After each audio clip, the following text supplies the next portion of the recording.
Welcome. Wow. Okay. Welcome to the June 12th regular June meeting of the Yampa Valley Housing Authority Board of Directors. I'd like to call the meeting to order, and I will open the meeting up to any members of the public who might have a comment. If you're online, please raise your hand, and if you're in the room and you'd like to make a comment, please go ahead. Hi. Good afternoon. My name is Bill Pass, and I'm a resident of Steamboat Springs and member of the DST. Our remarks today are my own and do not represent DST. Trust issues with the Yampa Valley Housing Authority have past actions like the Brown Ranch annexation agreement and soils report have led to accusations of misleading the public, and YVHA's overall approach is seen as closed off and secretive. After the Brown Ranch annexation agreement was rejected, an inquiry was made about the board's continued support for executive leadership. An email response stated that the entire board had reached a consensus that no changes were necessary. However, a review of the meeting minutes for that time frame revealed no record of that discussion. The recent alteration to the extended leave policy, reportedly driven by the executive director, seems unfair when considering the dedication and significant lower compensation of other public serving employees who work tirelessly and effectively. This decision appears to be a clear disregard of the public trust. Regardless, the YVHA remains the only viable gateway for creating more affordable housing in our community. So how does YVHA go about restoring trust? First, if you're in a hole, quit digging. Uphold transparency and refrain from deceiving or concealing information from the public. Ensure decisions align with the public trust. Next, look critically at yourselves and decide if you have the right executive leadership that can restore trust. Is simply swapping leadership positions enough, or does the board need a bigger upheaval? Reducing the board to the 7 director minimum specified in the IGA to increase the voting influence of the ex officio members may be considered. Ex officio board members should prioritize representing the parties that they were elected from, rather than merely rubber stamping the decisions of the other 13 members of the board. Lastly, improve communications. A lack of public comment during meetings indicates a clear communications gap. An eye-catching ad in the paper, video coverage of meetings, shifting meeting times, links with city and county-wide websites are all options that could be actively pursued to improve communications. Thank you. Thank you for being here, Bill. All right, anybody else from the public with a comment? Mr. Bass, would you make your comments known electronically so they could be distributed to the full board? I will send them to the one email address that you can send them to, inquiry@yvha.org. Thank you. One of my issues. I would ask that those comments be distributed to all board members. Great, thank you, Jen. Any other members of the public with a comment? Okay, seeing and hearing none, I'll close public comment. And I'll move to board member comment for items that are not on today's agenda. And I just wanted to let you know that we are going to shift some of the agenda topics around a little bit because Clark from Community Builders is going to be joining us today. And he is available at 12:15, and I don't think we'll quite be there. So when he's available online, we're just going to pause our normal agenda items and move into the Community Builders update, and then we'll resume our normal agenda topics after we speak with Clark. So now open to board member comments for items that are not on today's agenda. I'll follow Luke on Bill's comments. We recently met with the city to discuss quite a few emails expressing concerns about some of the issues that Bill talked about. We have, I believe, come to closure on some of the technical issues associated with the soil memo from Jim DeFrancia as of yesterday. I believe the question of trust also relates to Jason seemingly withholding information from the public during the annexation vote. I believe Jason has publicly stated that he should have probably handled that letter.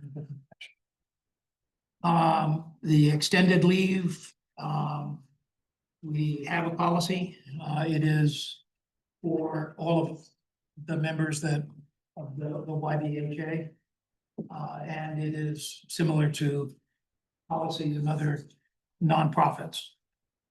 So from that standpoint, I understand some of the exacerbation that people might have. But again, all of these do revolve around trust in Jason and the YVHA board. And I think open communications is something that we are committed to. I am committed to. And and if we have not been open, I'd be really curious to know what those were. We are responding to the emails per the protocol we've established with the city. John is working on a draft document that summarizes it. That'll go to the board so that you'll have copies of what people are saying out there. So that we're all on the same page. Okay, thank you, Lou. Any other board members with comments for something that isn't on today's agenda? Catherine? Yes, so first of all, I also want to thank Mr. Pass for coming and give good suggestions for sending the your suggestions out. One of the ones I zoned in on was, gosh, of course we should have our meetings posted on the city agenda website and the county agenda website. So it's easy to find. But my actual board comment is on June 24th at 5:00 p.m. in the Board of County Commissioners hearing room, Senator Dylan Roberts and Representative Megan Lukens are going to give a post session town hall. So the public is invited. I will send the information to Sarah for her to forward to the board, but just wanted to make sure everyone was aware of it. 5:00 in the Board of County Commissioners hearing room. Okay, thank you, Catherine. Any other board members with comments that are not on today's agenda? I have a question, Yes. if I'm allowed. Yeah, of course. As it pertains to the comments that were made about the meeting time.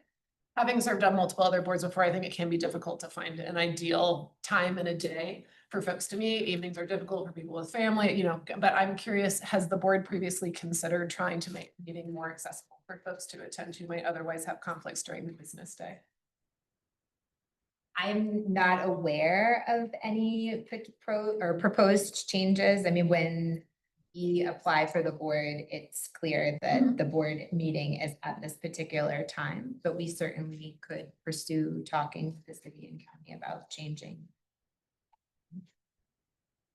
The board has discussed that previously, because I know I brought it up a couple of times too, is the evening better? I think the challenge is, you know, it's hard with people with kids, so. But I think that's, you know, an important topic to think about.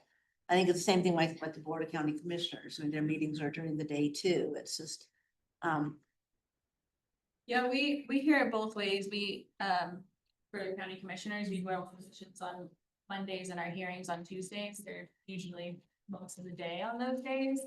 And we've gotten comments that are, thank you for hosting this, like, so I can come during a break during the day and I don't have to come after work. And then we've gotten the opposite of like, I can't come during the day. I wish this was after work. And so it is hard, like I said,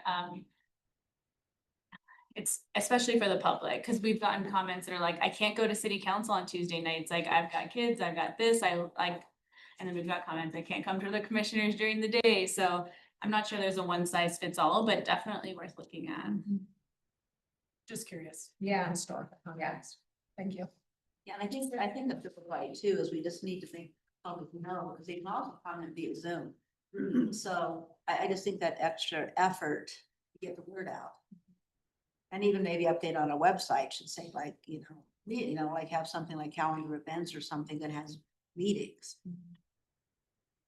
I'm just curious, are these meetings taped and then available? Like I can go to meetings from city council and see what happened, but we cannot do that same thing here. Yeah. We have them saved Yeah, we have Yeah. saved video recordings of the meetings, but we just provide meeting minutes.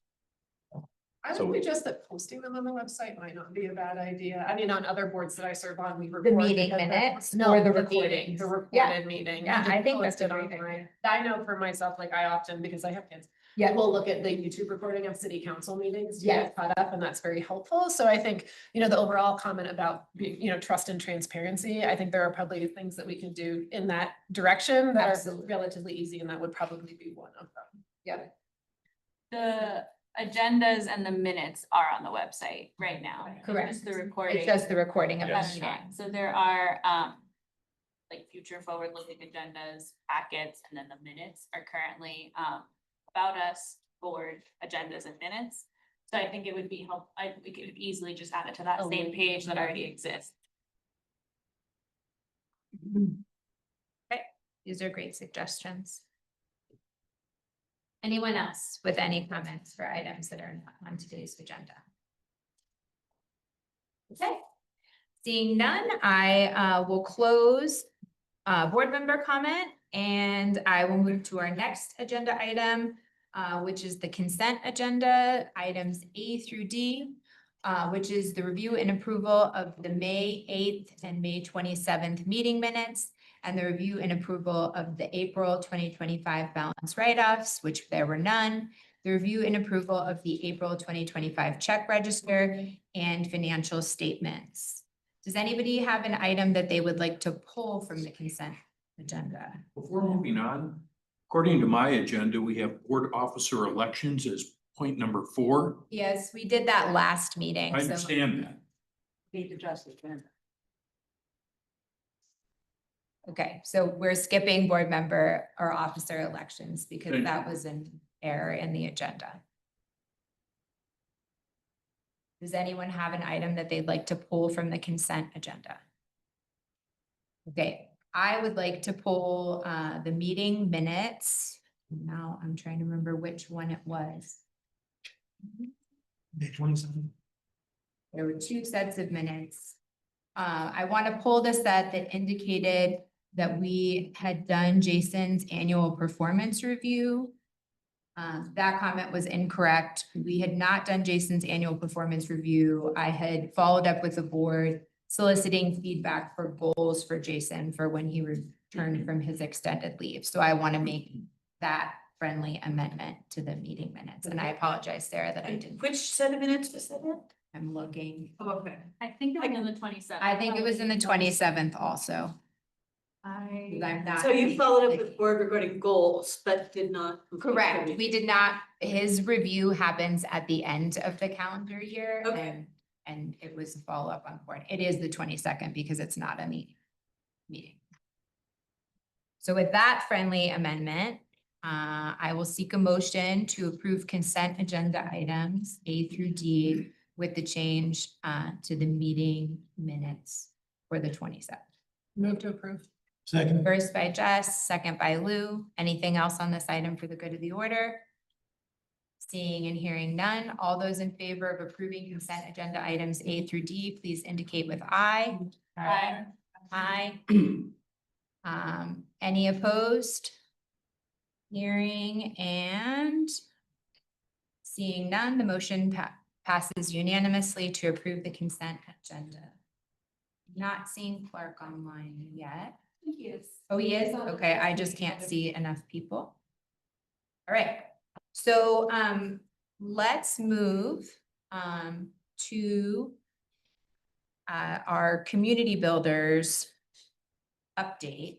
And then we'll circle back on staff reports and the conflict of interest forums after we speak with Clark.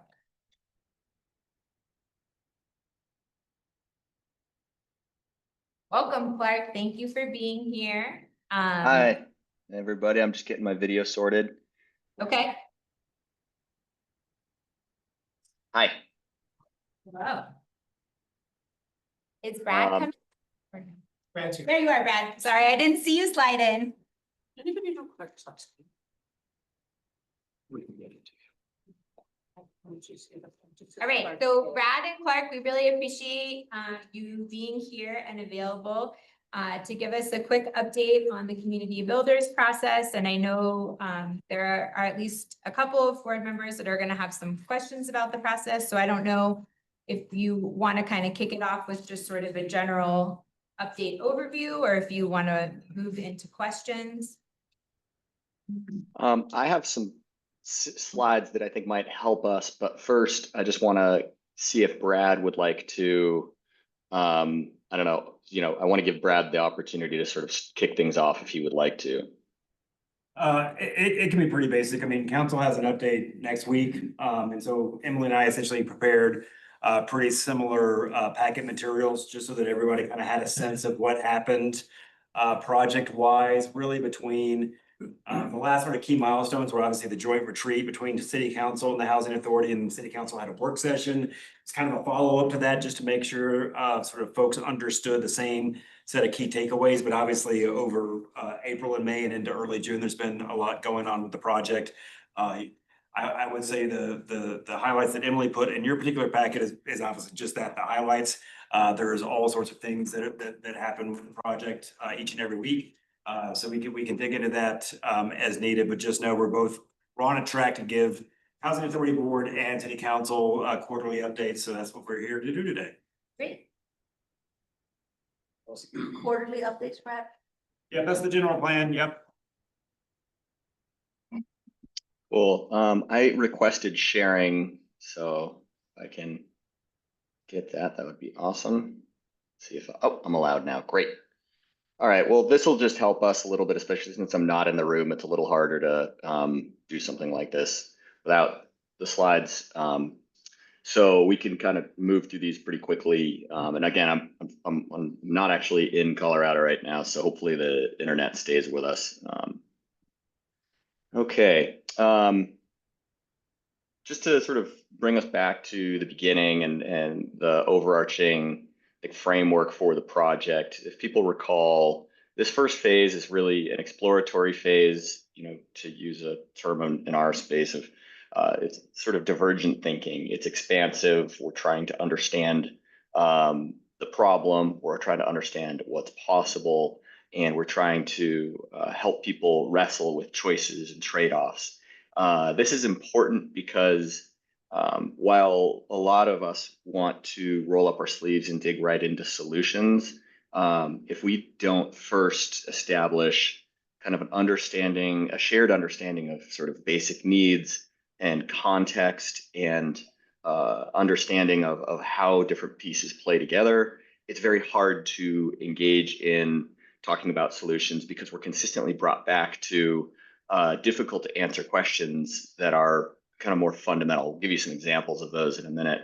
And all of this work is orienting, again, to recall, around these sort of three priorities that Brown Ranch is going to ultimately have to balance out and satisfy, of affordability, feasibility, and place.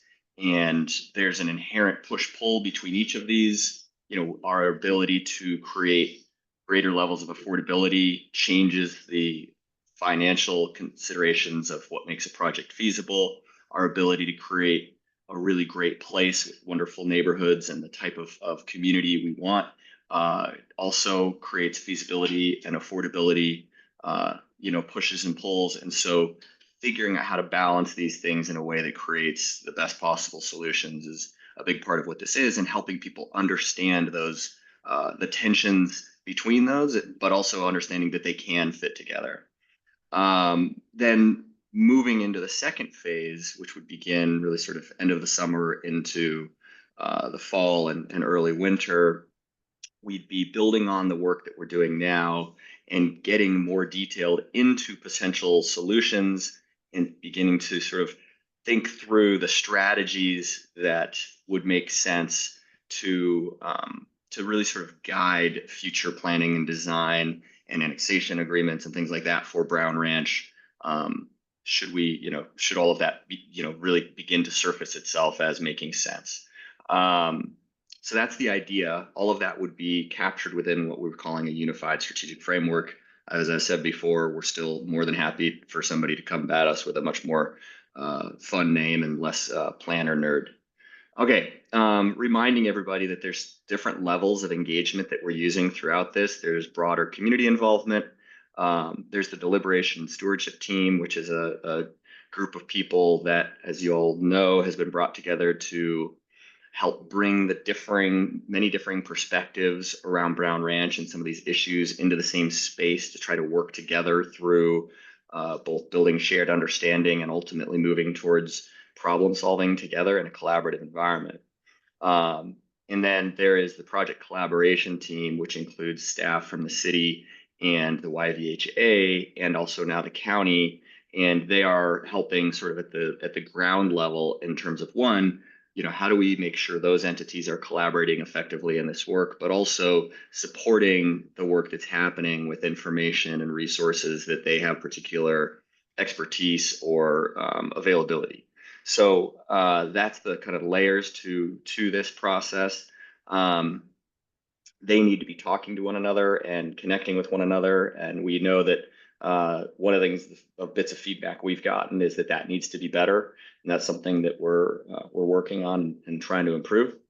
I won't go into the details here, but just to understand that from the start, we've had, these multiple different teams that are all playing a role in this process. And just to understand that these are the different elements of how this actually, that process framework I just showed, plays across some different teams that have been created. One question that I think I will hear about is the idea of these inquiry teams, which were created as a component of the deliberation and stewardship team. Really, just to sort of speak to what that is specifically, because it's not captured here.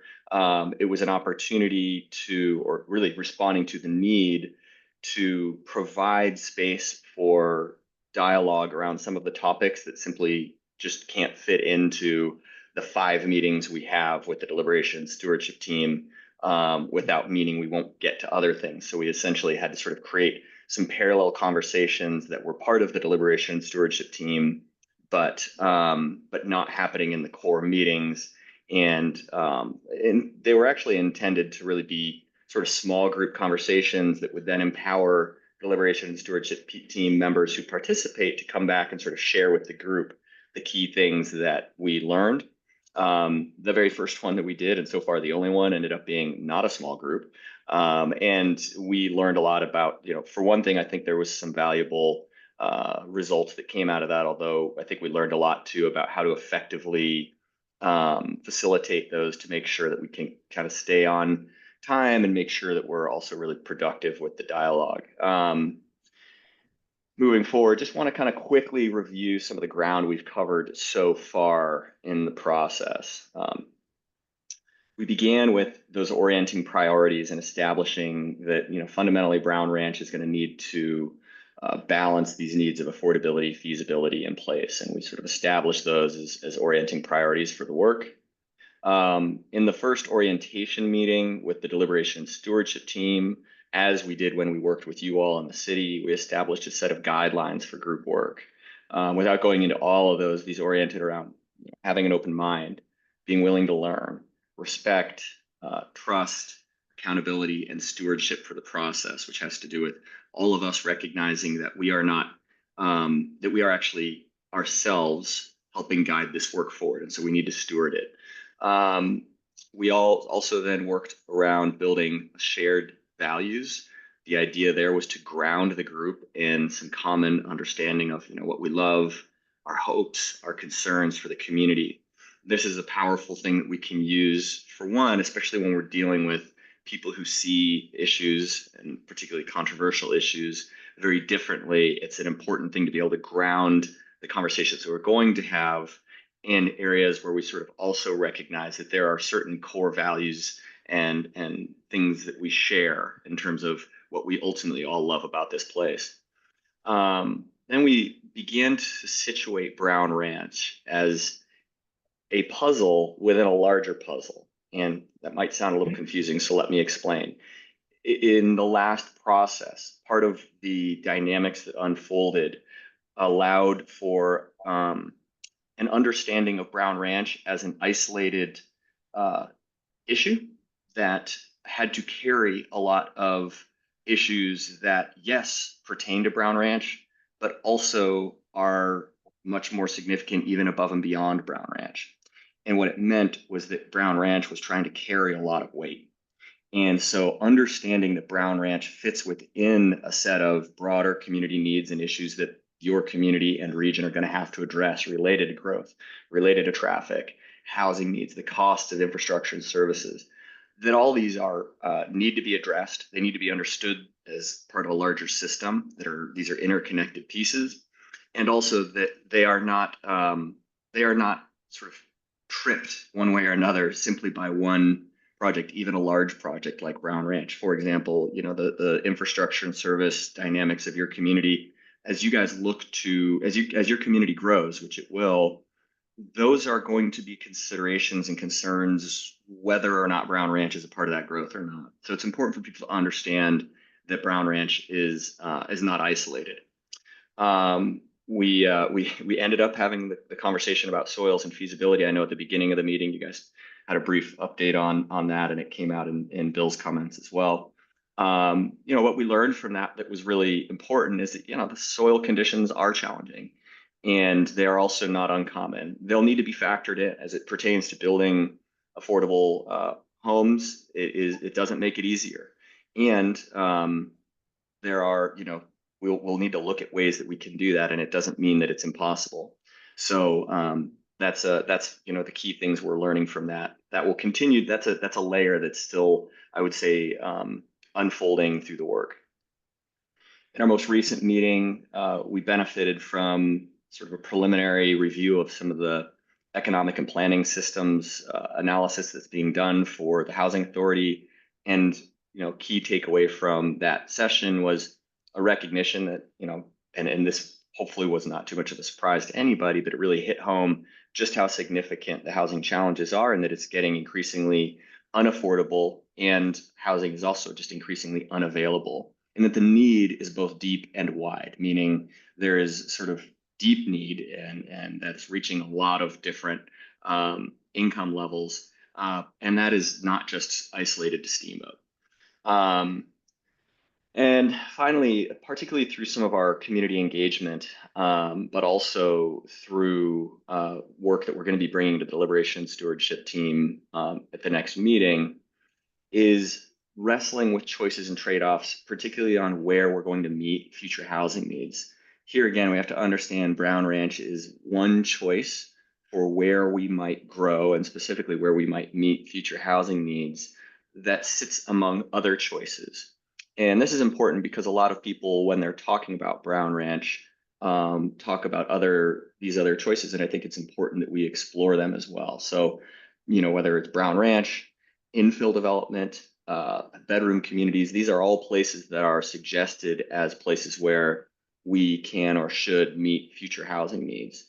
And part of the exercise and learnings we're getting from the community engagement that we've done around this is that each of these carries opportunities and constraints. The reality is there's no easy fix, and what is really emerging from the community engagement, and I'm highly simplifying here, is that more than likely all of these will need to be part of the solution set, and that none of them comes without problems and costs. And so part of what we're learning there is that all of these choices need the same level of scrutiny. Because if we're talking about how your community is going to move forward and whether or not Brown Ranch plays a role, it's just important to know that if we're offering alternatives, we want to make sure we scrutinize those with the same level of detail and intention that we would with Brown Ranch. And so that's sort of where we are at this point and what we've gotten to. Just the last point I want to share here is just sort of the way the work is evolving, and a lot of this is coming from some feedback. This is incomplete, but it's just sort of initial thoughts I wanted to share, and I'm sure we can fill this out more out of the conversation we'll have. But we've heard from, really from the beginning that we need to do more with communication and outreach. I think our team has struggled to do as much of the extent of quality and quantity of that as we wanted to, with the amount of initial sort of engagement we were getting from so many different bodies through the community, and trying to be as responsive as we can to a lot of different both individuals and also entities. So we have been able to work with the city to create some additional capacity for that, which is going to be brought onto the team. We're finding it's really, there's just a lot of different needs and a lot of complexity that need to be responded to. And that is, I think, ultimately where we realized the inquiry teams would be a helpful addition to the work. And just also it reflects people's deep interest in this. And also it reflects, I think, how hard it is for a lot of people to fully appreciate all the different moving parts. And people tend to sort of see the problem from their sort of perspective, and they see that level of complexity, but the other sides of it seem less complex. And so part of what we're realizing is just how we help people understand and expand their perception of the level of complexity and need that exists. There's a big push-pull, I'd say, within the deliberation stewardship team. Some of the, there's been some vocal pushback within some of those meetings about, whether or not we're making enough progress. We also get quite a lot of feedback from individuals over email. And I would suffice it to say, like, there's definitely people who are really happy with how it's going. Nobody's like, this has been the most fun I've ever had. But a lot of, it's not entirely negative, but there are some negative concerns, or I'd say critical, not negative, critical concerns, which we're appreciative of. And what I would say is that part of the challenge there is there really is a push-pull between folks who want to sort of envision themselves getting into technical problem solving, which isn't necessarily what this group was designed to do. Like if we wanted to pull together a group of technical experts to solve all the technical solutions, we would have actually designed this differently.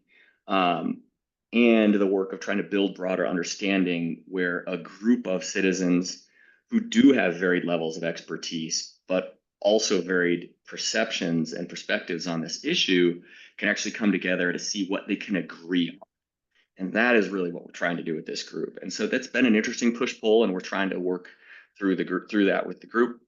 And then I think, again, sort of, making sure that there's sufficient levels of connection and communication across and between all these levels of engagement, which I think also includes just making sure people can really feel and see the progress that they have made. Because when we step back and kind of review, it's very clear, but I can understand for people who are in it and going through, these are pretty long meetings. It can be hard to tell how much progress is happening, especially because there's we're not entering into this in a blank slate. There's a long history of work that has already happened that many people are carrying into it. So for them, this just feels like an extension. And for us, it also feels like, again, not a blank slate, but we're working within a bit of a thicket of issues that we actually have to kind of come and help you guys move forward. So I will stop there other than to say, just quickly, this is a short overview of sort of the deliberation stewardship team journey. What I wanted to point us to is just sort of where we're headed. We're going to continue to refine some principles that we've developed in July. We're going to begin understanding like what are these trade-offs between the scenarios that I just mentioned mean. We're going to dig into some understanding of the sort of fiscal and financial dynamics here, particularly with an understanding of what are the tools available for financing affordable housing and how do we fill the gap? And then talking about, what would success need to look like for Brown Ranch to be something that would be able to move forward. And then, then there's the August meeting. These are things that the nature of this work is that we have to make refinements along the way, depending on some of what we learn. So I would say particularly sort of August and even part of July. I mean, I think we're finalizing the agenda. This is the general sort of framework we have right now. But this isn't the type of process where you set out 5 meetings and you're able to stick exactly to what the game plan is for everyone from, way back in April, because as dynamics change and the dialogue evolves within those meetings, you have to be able to be responsive. And I just want to remind everybody, again, sort of that these are all informed by these different groups. And so it's really important for people to understand the deliberation stewardship team is not intended to represent the community. The community represents the community, and the community's involvement is just as important as the deliberation stewardship team. The deliberation stewardship team's job is to try to wrestle with these topics in an open-minded, collaborative way where they try to find and understand the issues and try to find wider perspective on it, using what we can bring and what we bring from in terms of technical information, and also what we can bring from the community engagement, so that the group is able to wrestle with that information and problem solve on behalf of the community, not represent the community. And that is the final, that relates to this final thing I want to mention. I know there's been some discussion around, what does it actually mean to move to phase 2? We've identified sort of a decision point at the end of phase 1 where we're going to essentially ask people like, is there a reason that we need to stop? Is there, it's like an off ramp, and it was intentionally put in for a couple different reasons. And what we really want to do is like, if it's revealed by the end of August that there really isn't a viable path forward for Brown Ranch, then, I don't think many people are going to want to continue the work, and it probably wouldn't make sense. So if there's sort of a clear fatal flaw that we've identified at that point, then that is one thing that would sort of say like, it's time to, hit the emergency truck ramp here. It's also a chance to sort of step back and see where we can solidify and what's the areas of agreement we have, particularly around needs, trade-offs, choices, and the types of solutions we want to explore and work with in phase 2. And it does represent a transition to, from this more exploratory understanding phase into some problem solving, where we're really going to be working more on the mechanics of how you balance affordability, feasibility in place, in order to give some substantive and useful, although I would say still not extremely technical, direction to YVHA and the city in terms of sort of what we would recommend. And hopefully that can begin to inform other work that's going to need to happen. What it is not is an up or down vote on Brown Ranch as a project. That doesn't feel like it's in the hands of this group of people.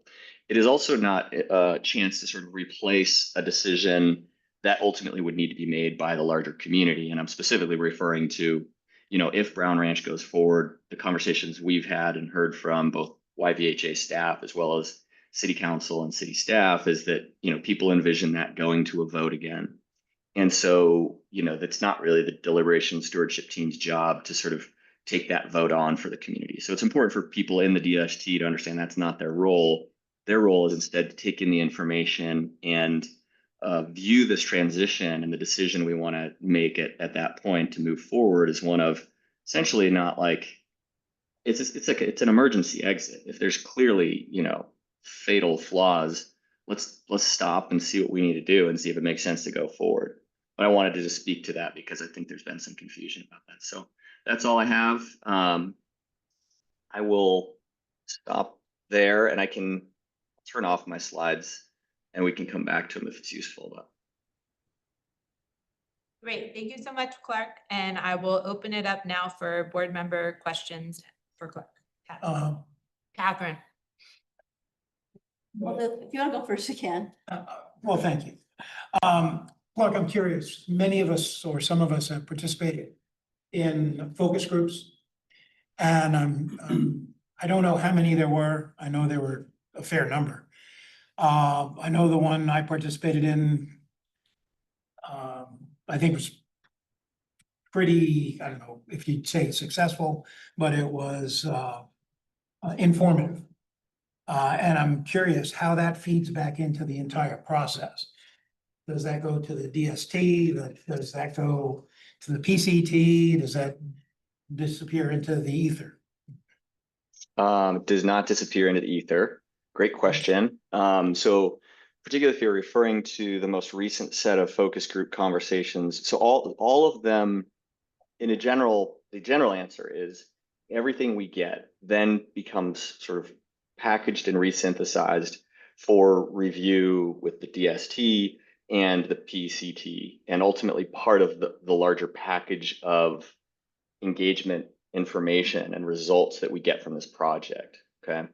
Now, I think particularly for these more recent focus groups that I think you're referring to, and just to bring everybody else up to speed, it's called the what if, scenarios exercise. And it's essentially asking what if questions, like what if we tried to solve our housing needs primarily through infill?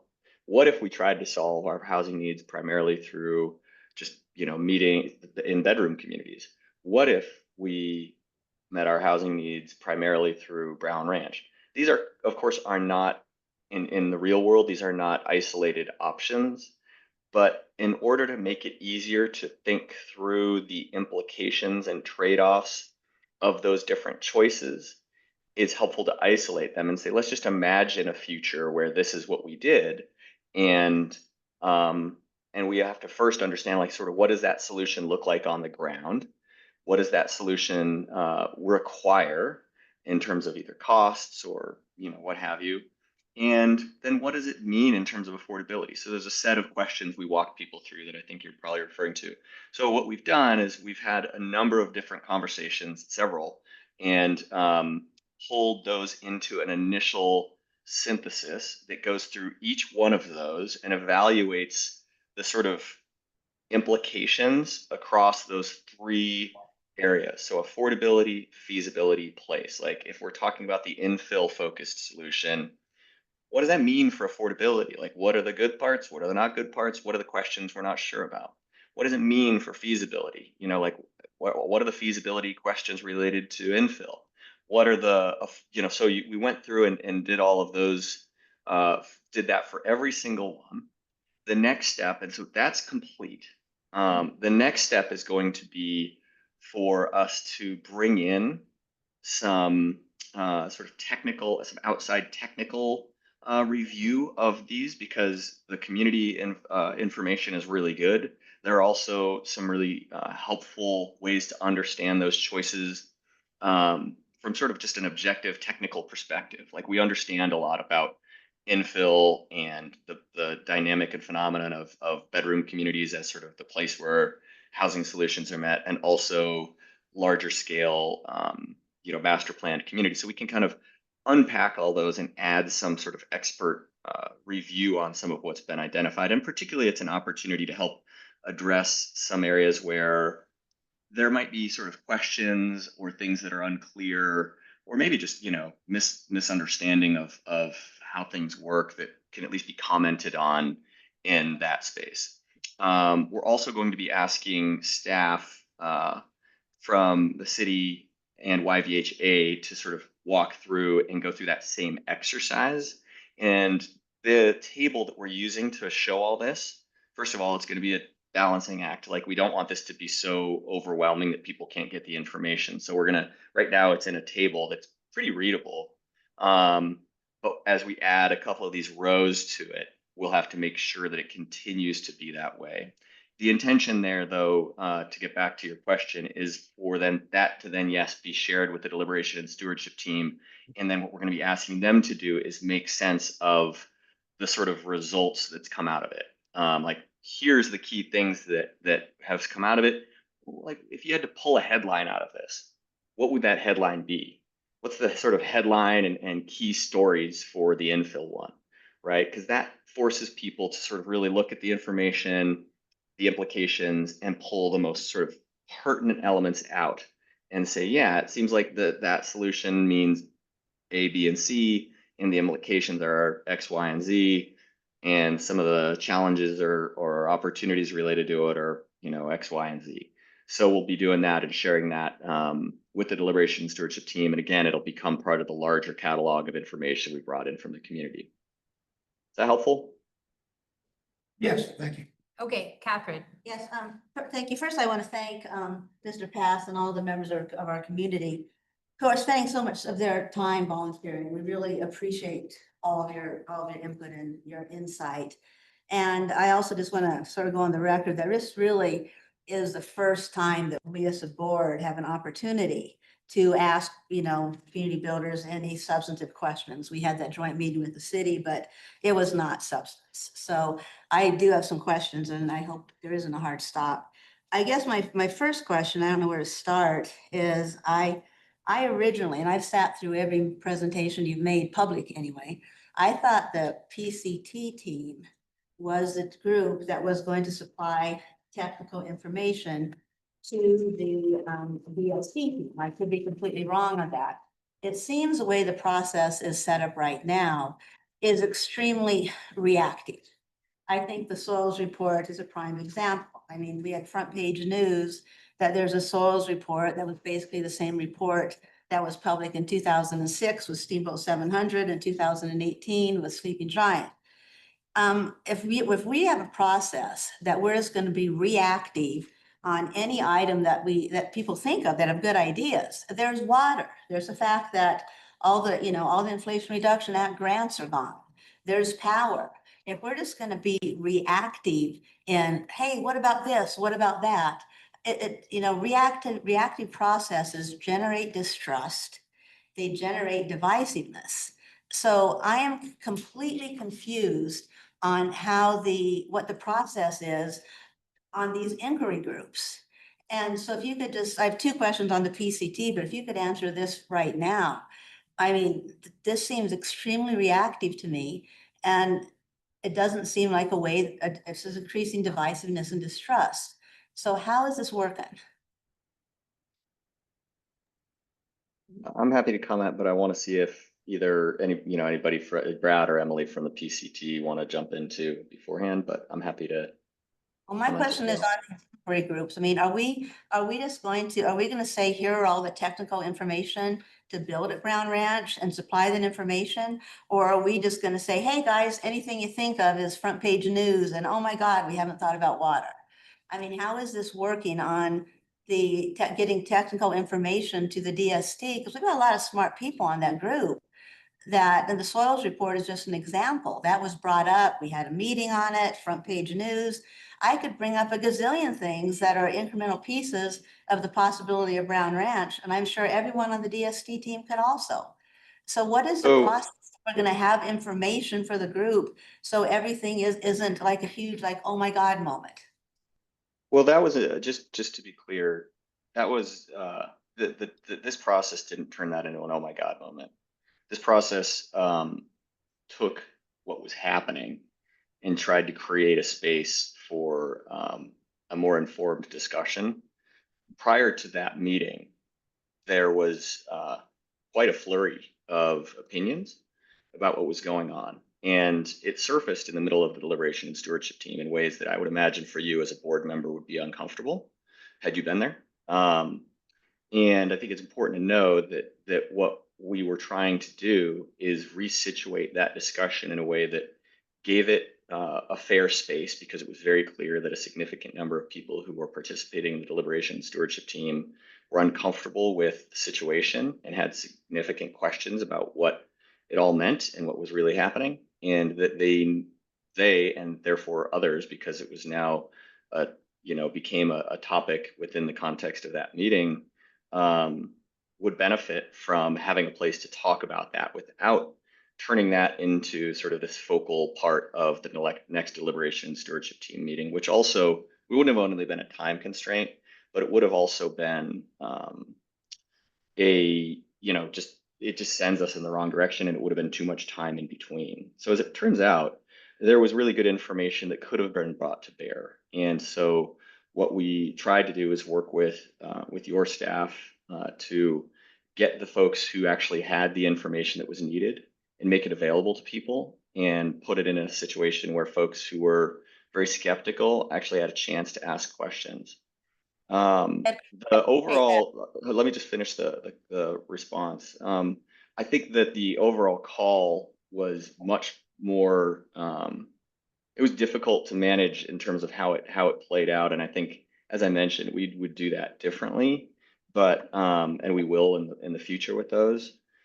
But in the end, what's happened is, that's still an issue, but it's now been contextualized and understood.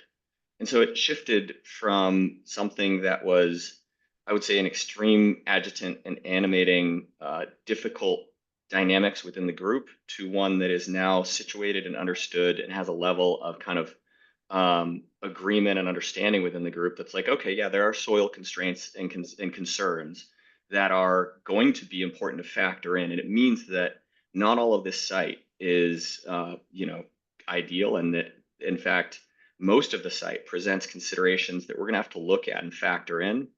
But we now don't look at it as, it's shifted it, at least my perception of last meeting, while there are still trust issues, we're not talking about in the deliberation and stewardship team meeting, the trust issues emanating from that. Now, there are still people that are concerned about it, and I think Bill brought those up in his comments, but it situates those. So in terms of how we move forward with those, we've identified a couple different topics that are of great import to people and they're really sort of saying, we need to better understand these things. In that particular case, it was something that there was a bit of a sort of what felt like a little bit of a wildfire. And so we were trying to help put it out so that we could sort of not just let, different opinions and misinformation burn. There's stuff happening on Facebook, and none of that's healthy in terms of actually creating understanding that you guys as a community need to be able to move forward. And so Park is a process, and I mean to interrupt, is that I am not uncomfortable as a board member talking about the soil report. It was a valid question. It was something it's named Slate Creek, for God's sake. I'm talking about, there's numerous feasibility items in developing anywhere, particularly at Brown Ranch. There's no infrastructure, there's a water discussion, there's a traffic. Are you going to have a proactive approach where you as a organizer or facilitator share this information with the DST team? Or is it going to be a more reactive approach with anything that pops up? We have a front page headline like, oh my God, is there enough water? And, I'm just saying, in my opinion, I'm making the suggestion that you have it more proactive. My next question. Of course, we would rather do that. Well, But to be clear, we were not, when this came up, that was not information that we were just sitting on. We were made aware of what was happening, as many other people were. And quite frankly, we helped you out.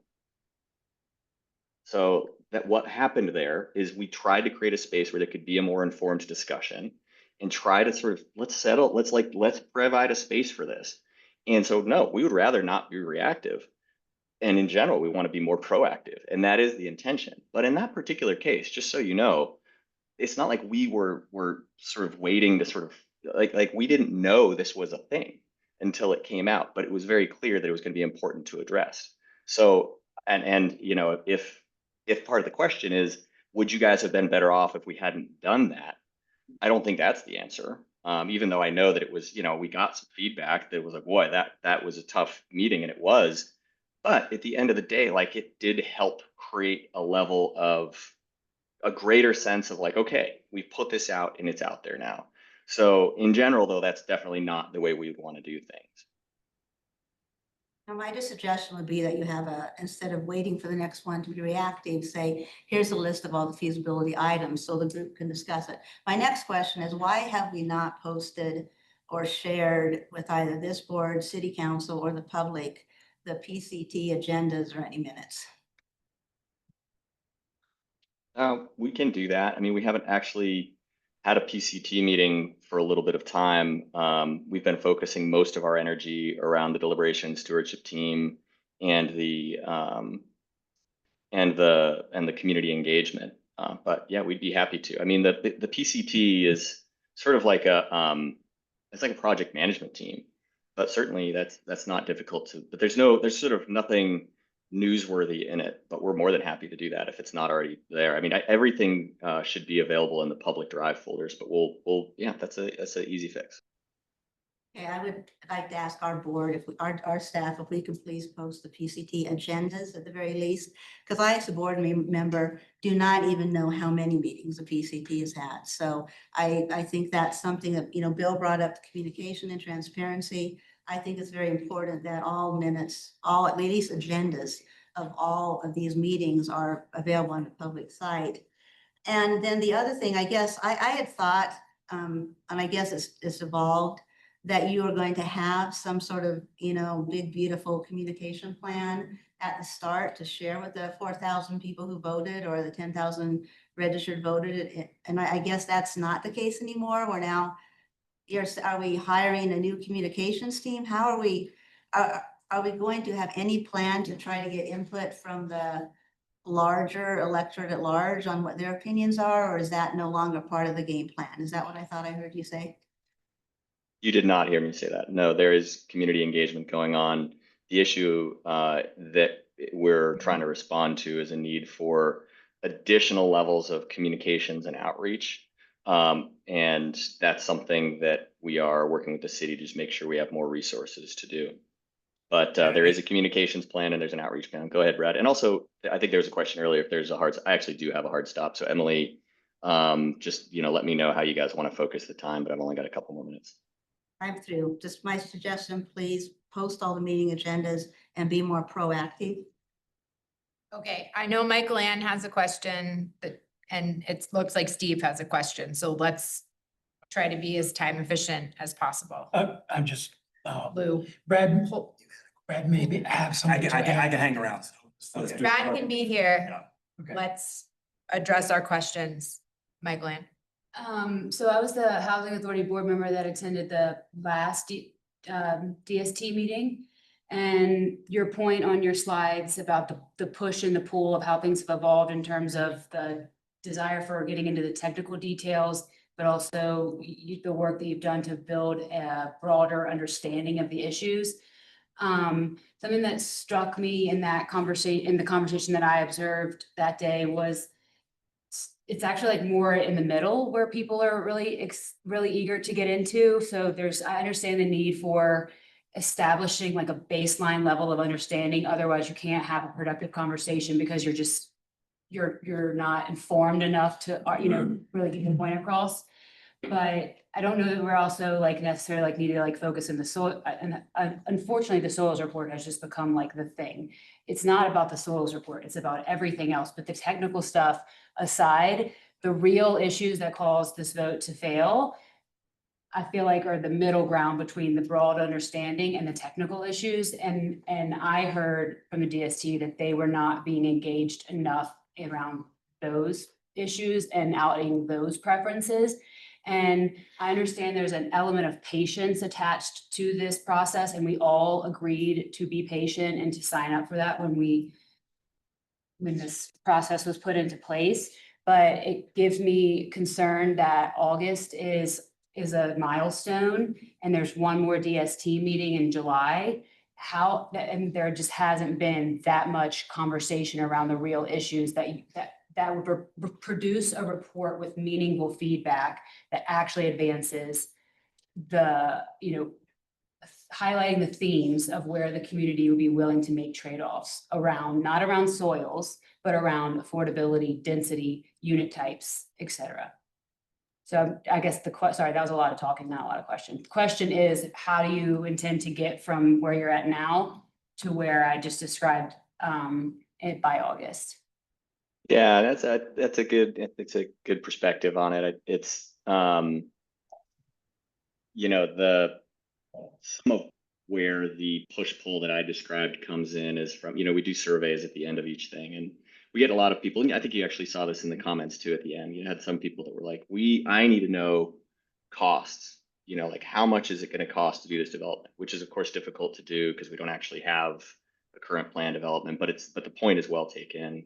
There's a lot of, there was another comment like, I want to know the broad needs, which we don't actually have available to us. But I think your point is a good one, is this sort of people want to engage in these core animating features of how are we going to be able to sort of manage the traffic dynamics and those challenges? Are we going to be able to, is this something that can be built feasibly, right? Do we actually have a housing need? These are the types of, I would say, sort of core, if I'm understanding your comment, questions that we've been hearing from people both in community engagement in the lead up to this project, before the deliberation stewardship team was formed. At one point in the early days, we were calling them these sort of the doors to unlock. And so I guess, what I'm doing is agreeing with you that I think those are substantive things. What we've been doing right now as a team is trying to go through and sort of really, part of the challenge is that this has been moving pretty fast, and we've actually covered more ground than I think people always recognize. And we're trying to, therefore, what can be hard though, is to sort of see the progress and communicate that clearly. And so what we're trying to do, this is the biggest gap we've had between deliberation and stewardship team meetings since the project started. So we're trying to use that time to really give us a little more, to put that information together in a way that people can kind of see, here's some rungs of the ladder we've actually gone up.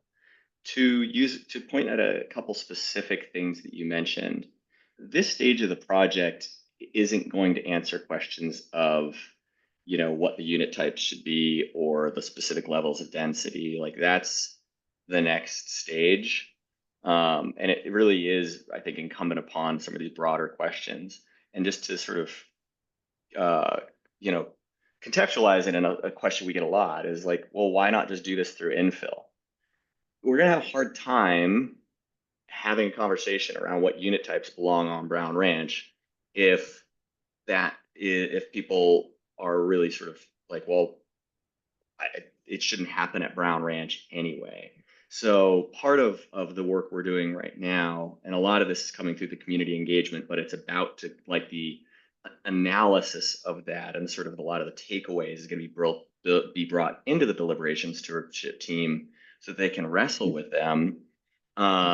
Is sort of getting at those questions because those are valid points. Why not infill? It seems more efficient, less sprawl. Wouldn't that be great? Why not bedroom communities?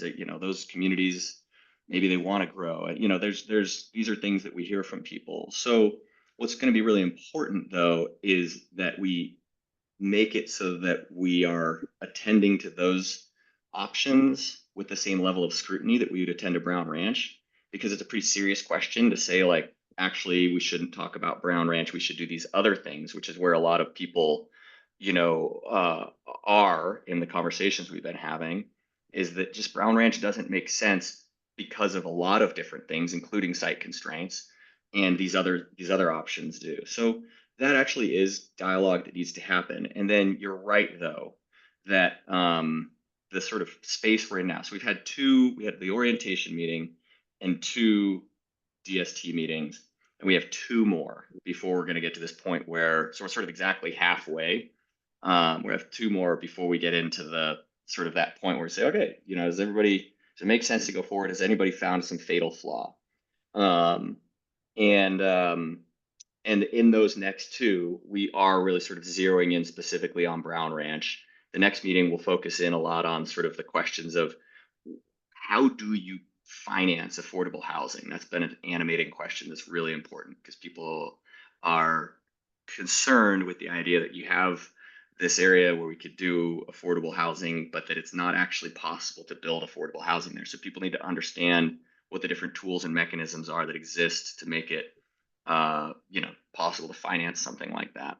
And then we'll also be getting into some other topics like that, but I'll use that as an example without sort of mapping out everything. So I guess in general, I'd agree. And I would say there's certain things I'd like to be farther along on. And there've been some kind of adventures within the DST where it's sort of, we didn't like, again, the soils report, we didn't expect to need to do that. And it happened at the end of our first meeting and became a really, important, there was a dynamic that was like, okay, we're going to need to attend to this, and we should. And so those are things that have definitely sort of been unexpected journeys, but I would say in general, as it pertains to gaining shared understanding of, need, choices, trade-offs, which are kind of key parts of this, we've begun identifying some principles. That's going to be refined in the next one and finalized in the following. Like we're not exactly where I'd like to be, but especially with the use of the inquiry teams, we're catching up, and I think I think we're going to be okay. And I do think people in the DST are going to feel that feeling when you start to see different things come together. Okay, Clark, we have one more question, if you can take that from Steve. Clark, Yeah, I'm I gonna can. save most of my questions for your city council talk or presentation next week, but I think with this group here, it's very important, I think, if you don't understand this or if you don't realize this, that right now YVHA is analyzing and vetting and looking at several different alternatives out there. infill alternatives. And at the same token, we are looking at other alternatives. In fact, we've met with 2 different development organizations over the past week. Brad and I and others have met with them because the capacity of YVHA is only so much. And the bottom line is we've identified at least 5 or 6, Brad, you can correct me on that, but 5 or 6 infill opportunities in Steamboat that we are accelerating, that we want to pursue as quickly as possible. We are not under, and you use this word twice, you want to scrutinize infill. Well, if you want to waste your time and scrutinize infill, feel free. But the bottom line is we are going to move as aggressively as possible with the housing authority and their capability and what you can do well. And we're also entertaining thoughts with other developers and about what they can do so that we can take advantage of these infill opportunities sooner than later. There is the sense of urgency, to me, it can't be any greater. And so if you focus on bedroom communities and you want to scrutinize whether Hayden's going to build 750 single family homes, go for it. But when you use the words you want to scrutinize these things, we're going to fill, if we can, every single infill opportunity that we have in Steamboat Springs. And we have $30 million of STR funds to help with that as quickly and as efficiently as we can. And I really don't appreciate your notion of scrutinize. The scrutinizing is going to come from us scrutinizing what's going on with this process. That's where the scrutiny needs to come from. So I just want you to understand, I don't agree with where you're coming from when you want to talk about these other facets. We need everything to make this work. Whether the supply issue is 1,400 units or 2,500 units, infill isn't going to fill them all. I guarantee you that, or even come close to that. So I don't appreciate the scrutiny aspect of your comments here because we are going to go aggressively after this. You should, and just to be clear, I am a significant booster of, so I think maybe my comment on that was misunderstood. Part of when we created Community Builders, one of the reasons was to help communities pursue infill and redevelopment. We have an entire redevelopment and revitalization and infill training. We work with communities throughout the state specifically on that thing. We've done entire policy reform guidebooks specific on helping communities encourage infill. So please understand, like that's an area of work, and I'm glad to hear it. That's great. You guys should. What that allows you to do is, really in a thoughtful way, try to bring as much of the housing as you can, as close to the jobs as you can, and that's what you should be doing. So the term scrutiny is a broader reference to the idea that, and this is just what it means to live in an amenity resort region. What happens is when we need solutions that are at the scale of the problem. And I've been working on helping communities and regions like yours work on solving the housing challenge for a long time now. And one of the things that happens is we offer alternatives at time to a project, so maybe there's a project and people don't like it and they don't want to see it happen. And one of the common things to do is to say, well, we should do this instead, but without enough thought on really like what that means. And the reason that that's important is just because, and like I said, like I'm a fan of infill, but it's not easy either. And for what it's worth, Steve, I mean, I've built infill housing in downtown Glenwood, and I'm because I support it, and it's all below market. So I'm with you. I think that's great. I love it. But you guys should scrutinize all of it because Brown Ranch is also a potential opportunity, and we don't have a skin in the game on any of it. Like whatever you guys decide to do as a community is going to be what you're going to decide to do. So we're not more on the side of Brown Ranch. We're not more on the side of infill. We're not more on the side of bedroom communities. What I can tell you is that there are pros and cons to each. None of them are going to be easy. And the idea that infill will be easy, I think is going to come with its own set of challenges. So I am excited to hear you guys are doing that. I think it's awesome and you should go forth and do it. And also, I think that'll help you think about where your resources are going to go. But to be clear, yeah, scrutinize just means make sure. Go ahead. Yeah. I hear you, and I think we need to move on. But the bottom line is we have a bunch of really good people in this town who understand the constraints, understand the challenges of infill, we understand a lot about the challenges of Brown Ranch, obviously, or we wouldn't be here right now. So I think we have a pretty good understanding of the challenges. And we're working on the solutions, and that's what we should be doing. And that's what we want you to do. Continue to focus on that part of the solution, that piece of the solution. We're doing, I think, the best we can on working on the other pieces. Great. Thank you, Steve. Thank you so much, Clark, for being here. Appreciate it. Brad? Yeah, I'll stay however long you want me to stay. Okay, well, I know that there were specific questions about communications resources. Do you want to give a quick update on the communications position? Yeah, so as mentioned, I mean, and the way that Clark described it, like sort of resonated with me. Their communications bandwidth has been essentially completely devoted to those reaching out. And therefore, they have not had the resources to actually do the outreach, to find those that are orbiting, and maybe passively and orbiting the project or want to stay informed. And the reality is like that probably isn't going to change. There are enough super vested and invested folks in this process that they're going to have to continue to have individualized communications with DST members, key stakeholders, housing authority board members, city council members. So the realization was like, we just didn't have the budget or the resources to have them do the level of outreach that they needed to do. So the city put out a bid for informal quotes June 1st. Responses came in earlier this week. We got 7 responses. And so we are going to go through the process. We've explained to these folks that have responded what our needs are. The way that I tend to describe it is something that Clark has described previously is like, this process has a lot of fish tank elements happening. There's a lot happening for those that are deeply engaged in the work, but we need to be able to communicate what's happening out. So that's we have made it very clear to the folks that responded with quotes that that's what we're looking is to have someone to extrapolate and help us communicate to a broader set of audiences what's going on with the project. So we got 7 responses. We'll be evaluating them next week. And hopefully have someone on board as soon as we possibly can. Acknowledging, contracts are contracts. It can take a little bit of time, and that is not coming out of the project budget. That's actually sort of supplemental money that we've brought to the table.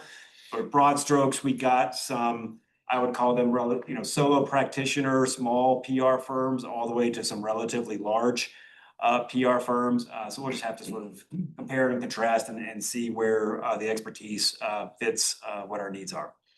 So again, in the works, hopefully they are on board in a matter of weeks. Okay, great. Thank you for the update on that. Jim? Brad, quick question. I read somewhere that there is a city housing innovation specialist. Yes. Who is that and what do they do?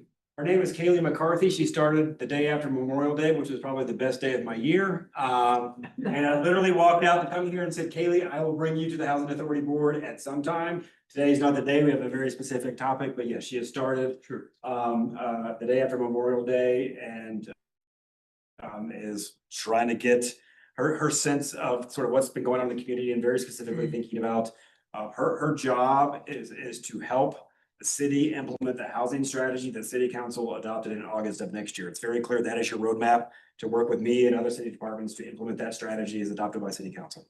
Thank you. Yep.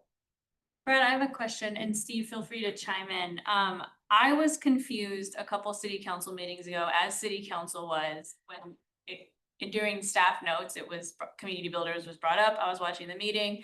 I got more confused as I watched the meeting. But there was discussion and council members were like, well, who's in charge of community builders? Who's giving direction? And there was can you answer that? Who is overseeing and managing and directing community builders? I'm the project manager. It's you. Project, Okay, yes. awesome. Thank you. That is helpful. And then Steve. I will say importantly, with a very real ad from Emily. Emily and I have weekly project management meetings with the entire team. So Like the I am the contractual project manager, Okay. that she is my partner in crime Yes. when it comes to managing them. Yes. Okay, thank you. And then, Steve, you talked about infill a lot right now, which is awesome. Has the city considered inclusionary zoning? I know it was a thing in the past, I know it went away, but it was never really enforced or implemented, so that's why it didn't work, like what is? I can give you an update on it. I have a consultant under contract to conduct an inclusionary zoning and linkage fee accessibility study. Or sorry, feasibility study for linkage fee and inclusionary zoning. Okay. It's the same consultant that's doing your housing needs and demand analysis. So I have not bugged him this week. I know Emily would bug me if I bug them. Should they have a deadline this week, but under contract, we've already held a kickoff meeting, ready to really start working next week. We've actually already started the process to collect like pipeline information for them. So yes, the expectation is that will be a focus for the city and obviously the housing authority and other stakeholders throughout 2025 with really sort of targeting Q1 of next year to arrive at, is this feasible? I mean, there's any number of sort of policy combinations and permutations that come with inclusionary zoning and linkage. So that will be something that we tackle over the next 9 months or so. Oh, cool, that's awesome, I didn't know that, sweet, thank you. We have time for one more. Yes. Brad, is it anticipated that the DST and the PCT will continue in their current form as we move into stage 2, or will there be adjustments in the structure? Can I use your question, Patrick, to kind of like address something that came up earlier? Maybe I'll just use this as Brad's bullets. To answer your, I mean, the thing that I think, and this is kind of getting to Michael's question, I have to remind myself of the level of the air quotes decision that's happening in August, right? Clark, I think rightly described it as an off-ramp, but I think it's important to understand it's just an off-ramp in terms of the commitment to the people that signed up to serve, that if you are not feeling that it is worth your time to continue this conversation and you're giving us 10 to 12 hours a month of your time, we need to acknowledge that and figure out that maybe this version of the project, the community builders, Brad Calvert managing it, funded through the Denver Foundation, is it something that makes sense to continue in its current path? That is not really a larger finding about Brown Ranch. It's just this project and how we've determined to approach it. So that is one of the things, it's that off ramp that happens potentially in August, is like, we're gonna keep doing this. This project is scoped to all the way through March, but a decision needs to be made. Are we gonna keep doing it the way that we're doing it, potentially adjusting? I will say that Emily and I, apologies Emily for speaking for you, I think we're seeing a lot of value in the sort of inquiry team model, and that to continue to do frankly proactive deep dives on issues with maybe a relatively smaller group who can then report back to DST. Again, presuming come August, their head nods around the table that yes, let's keep working. I suspect it will feel the same and similar to what we're doing now, but obviously adjusting based on what we think is the pathway to be successful, because after August, it will be more detailed. It will be more technical. So to Michael's point, there will be a little bit of like past the middle and getting more technical, but also obviously bringing it back to the middle as well. So it'll be a matter of reflecting on what has worked and not worked and adjusting going forward. Thanks, Brad. Great, thank you, Brad. Anything? Brad? Yes, Catherine. And Brad, first I want to say thank you, because my obvious frustration has nothing to do with you. You're amazing. And the city is so lucky to have you. So thank you. And I want to thank you and Steve for being intentional and looking at filling it in, Phil. And I really appreciate using the word proactive, because as I said, the soils report was an example, no problem in discussing it. It was just reactive. We should have brought that along with, in my opinion, all the slew of the feasibility, opportunities, challenges, whatever it is, should have been brought to the DST up front so they could discuss it and we could hear their insight. So I just didn't like the inflammatory reaction to it. But I guess my question. Can I just quickly on that? So I mean, I wanted Clark's voice present while he could. I mean, the project team wrestled with that, Catherine. It was we either have to address this, we have to do it as soon as we possibly can, or we need to like set it to the side. And we made frankly an uncomfortable decision that was actually hard on the project team. And it felt like we didn't really have much of a choice in the matter. For the conversation to stay positive and constructive, and there's a very big piece of this that is rebuilding trust. We felt like that we just actually had to make the leap in that moment to have that conversation. We thought there was too much risk to not have it. No, I'm not, I'm saying because it was presented that way, you had to do it. I'm just saying if the process would have been upfront, that we would have gone to the DSD with all the information that we know that is a challenge, opportunity, whatever, to develop at Brown Ranch. If you had presented the DSD, okay, we gotta look at water, we gotta look at power, we gotta look at infrastructure, we gotta look at soil, we gotta look at traffic, dot. Then it would have been proactive sharing information without inflaming them coming back to us. I'm just like, that's hindsight. My question is, what is a process, the communication process for sharing with our three major news outlets when meetings occur, including the inquiry team? Because I heard that not all the news outlets got notice of that meeting. So that is one of the very specific charges that we have for the resources that we're gonna bring on board, is to continue to cultivate the media partnerships. And so some of that will be a matter of like how they want to participate. But we've also, as a project team, acknowledged that there probably is a way to proactively communicate with them. Actually, as we send DST updates, meeting summaries actually hit sort of the key media partners in town to make sure that they're aware of that. So we acknowledge that is probably a group that has not been brought along in the way that we need to. So that is very much something that's top of mind for us. And I want to make this comment because I respect that Brad works for the city. Can we as a board, I mean, and I appreciate you're hiring the new team, communication teams.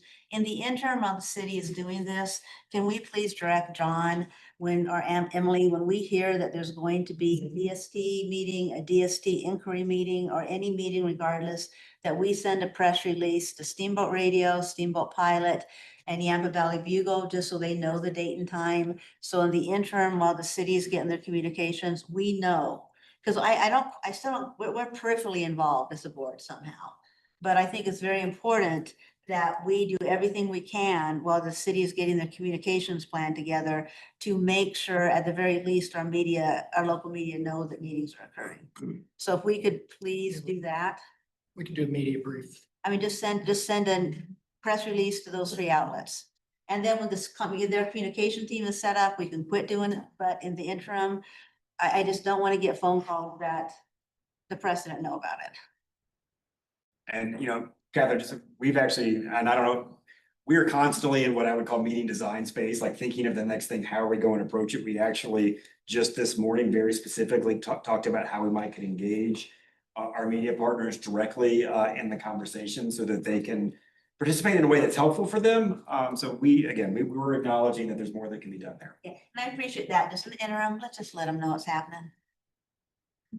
Okay. Yeah, just have one more thing. But so one more thing, although I will caveat that we talked about a shorter meeting, and I think this has been a great discussion, but that likely means that it's not going to be a shorter meeting. So go ahead, Michael. Two things. I would echo what Catherine said. We are so lucky. So I don't want this to come across as a criticism. It's only that when the way that you just described the off ramp, that sort of like heightens my concern, because what I took away from that meeting is that the group of people, and that is as solid of a group of people as like from a diverse perspectives, expertise, just like being able to represent broad perspective, all the things, it's a really good group. If they're not feeling engaged in the way that they want to be, they're going to take that off ramp because it's a waste.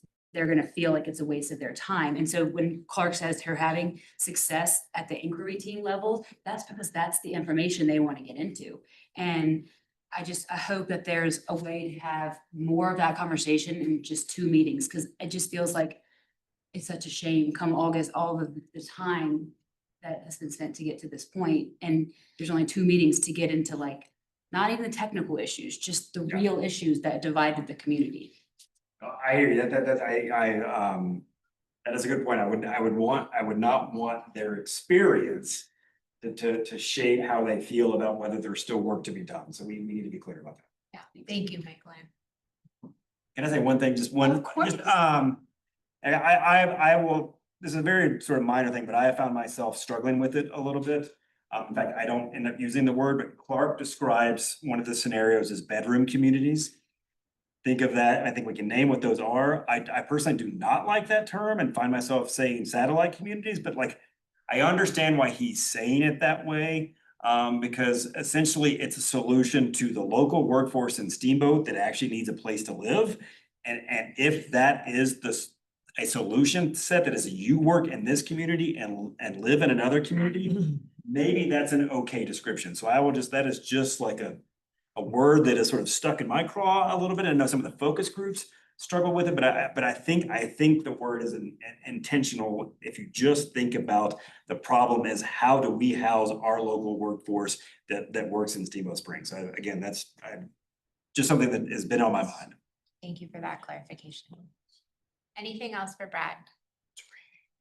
And I don't have a raincoat, so I'm just gonna sit here for a second. You know, Leah, I think, I was just mentioning the subject, but I think it's important for you all, is because back before all this happened, soil study, everything else, or before an individual brought it up to the forefront of the DST, there was a group of us who were working on a parallel path. You probably know about this. But a parallel path of providing the DST with as much feasibility and study information as possible, not only about soils and cost, but water and power and accessibility and everything else that went into it. And so I had met with Jason on that because I said, we can speed up the process here if we provide more information to the DST quicker so that they have all this information. And Jason he was all aligned with that, to move forward with that. And I met with Clark, and Clark thought that would be great. That would work. I can make that work. Give the DST all this information.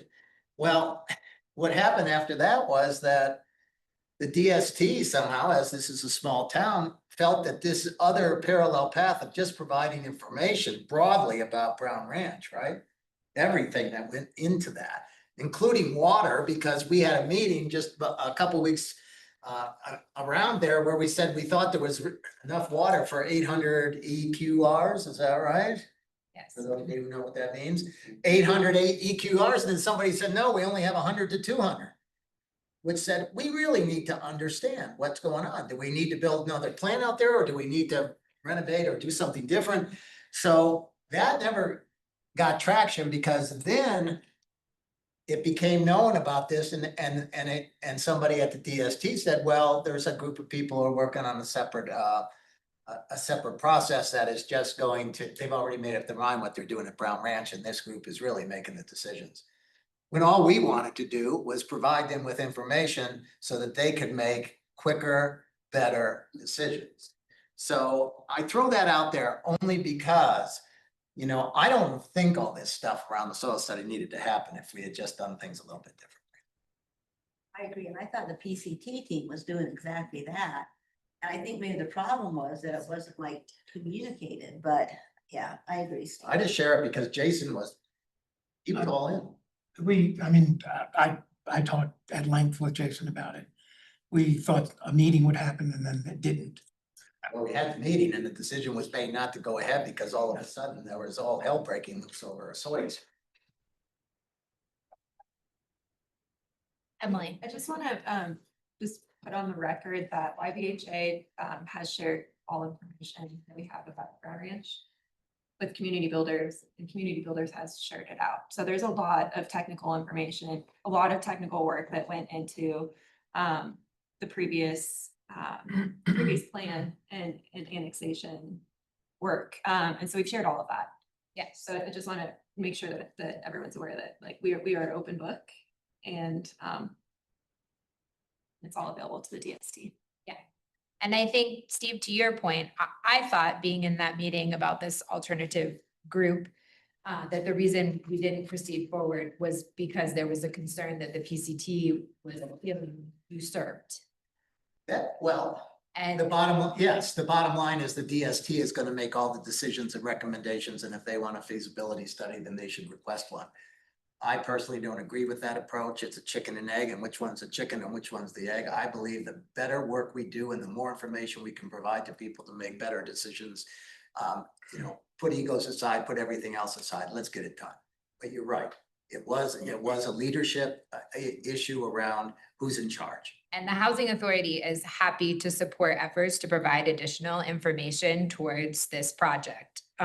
but we were following city staff recommendations who are leading the charge. So just to clarify.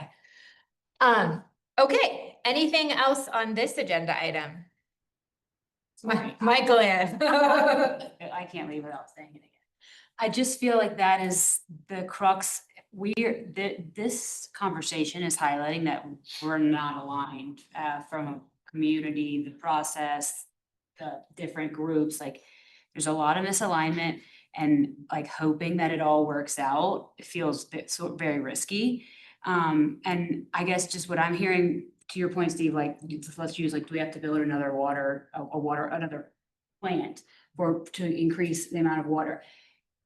The community felt like last time they were told that they had to build all this new infrastructure to support this density or this particular development program. The community said this time, no, we want to tell you our preferences, so then you can decide, so then we can decide what infrastructure has to go in to support what we say we want. And we're doing it the opposite way again with like a separate process. And I feel like, and that's where that's really where I was describing to Clark, that we need to figure out what the preferences are. What does the community want? And then what funding mechanisms and infrastructure needs to be developed in order to support those preferences. And we also need to know what our constraints are. I agree. Because if we need to build a new plant that takes 5 or 6 years and $40 million, we need to understand that. And I think that's the problem, it's just the confusion, because we've got like smart people, great people in the DSD. And I think this whole process is just confusing. And I think that's the other thing is because, you know, I'm glad that Clark City is getting some positive feedback from somebody. Because, you know, I'm not hearing a lot of positive feedback, and it's all anecdotal, but people are like, Housing Authority, what are you guys doing? You're not doing enough. Then there was a comment at DST, Housing Authority is running the show. And it's like, I'm not running the show. I don't even know what's going on. So I think there's just that community confusion out there. And I think that's where we need to, every opportunity we can ramp up just sharing with the community what is going on, what the process is. Because as I said, like Emily said, we are an open book. I mean, we want to share this information and hear insight. That's why we agreed with this process in the first place. So, yeah, I don't know what to say. Can I just add a closing thought? It's not like a question or anything. Yeah. I think that this is good conversation. And I think that there has been confusion on the process. The city hired community builders and is overseeing it, but the Housing Authority is obviously a very active participant and partner in that because we need to be.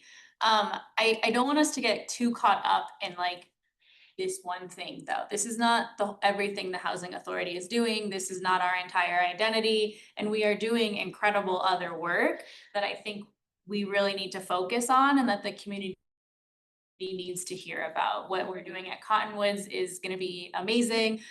For sale units, like I just think that there are so many great things that this board and this organization is doing in addition to participating in this one process that City Council has hired community builders to do, right?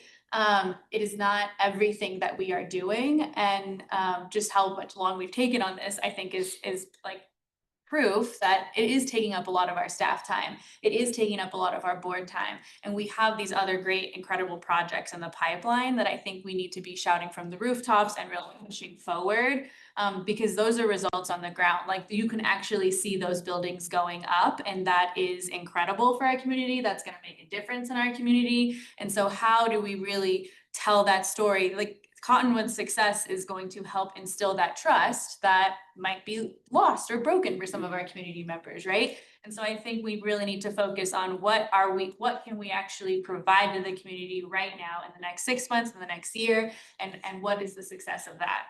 Here. And the good work they're doing, like Elliot and Lala did great work at, the community events at Fish Creek Mobile Home Park and Whitehaven Mobile Home Park. And we have Hillside. I mean, things like that, just supporting our communities. You're right. I mean, Brown Ranch, this is taking up a lot of air, and our team's doing amazing work. Yes. Thank you, Angelica. All right. I'm going to close that agenda item on that subject, and we're going to move back to agenda topic number 6, which is staff reports. And so I will turn it over to Elliot. Yeah, good afternoon, everyone.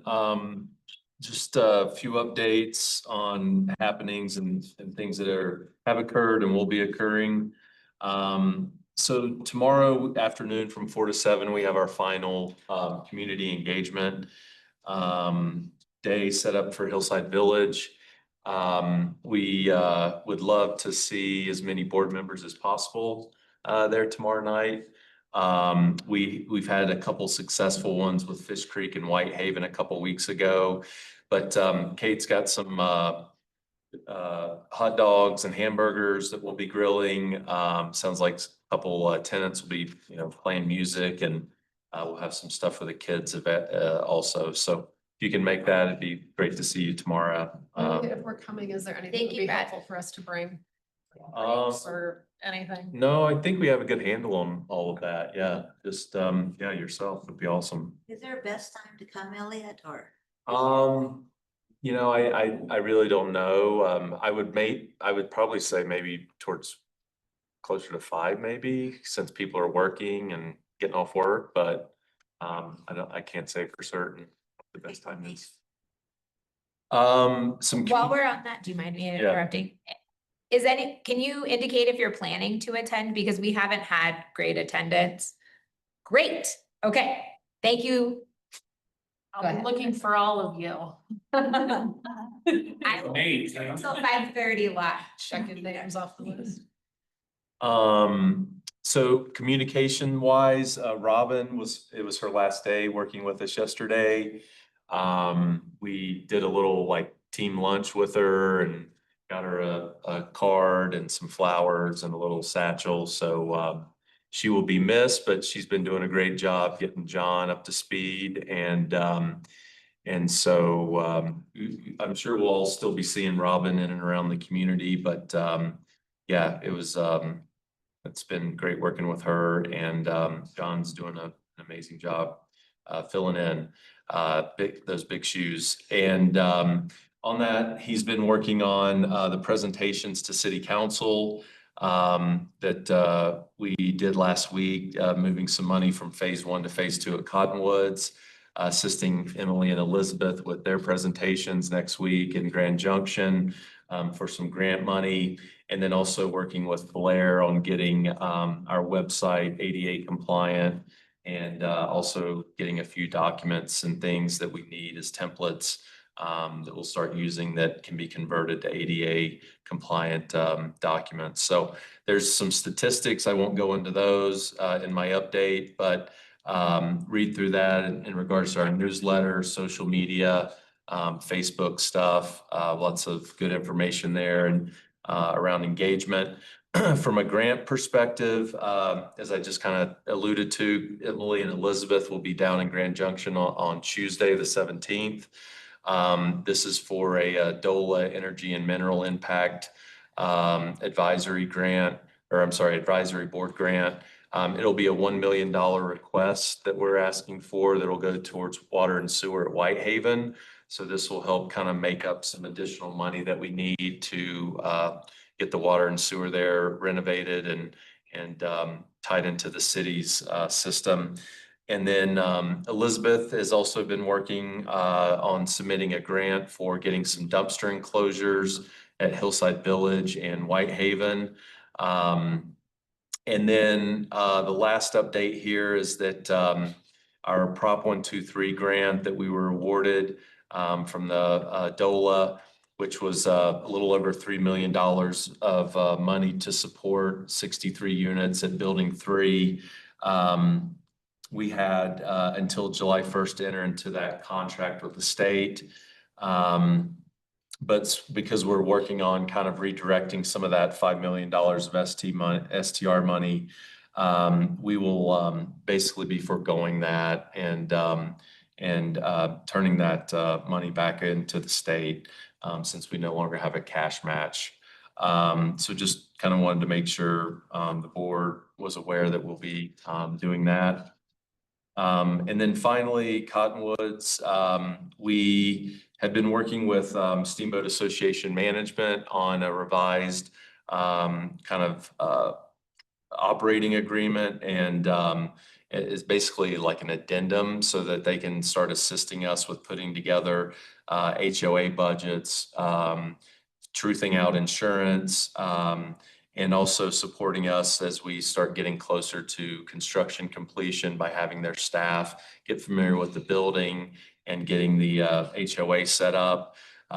We received a revised proposal from them last Friday based on a call that Ken Marsh and George and myself had. So we're looking to kind of get that wrapped up, I'd say, here in the next week and get Sam onboarded as a partner and working towards helping us also set sales prices for first phase of Mid Valley.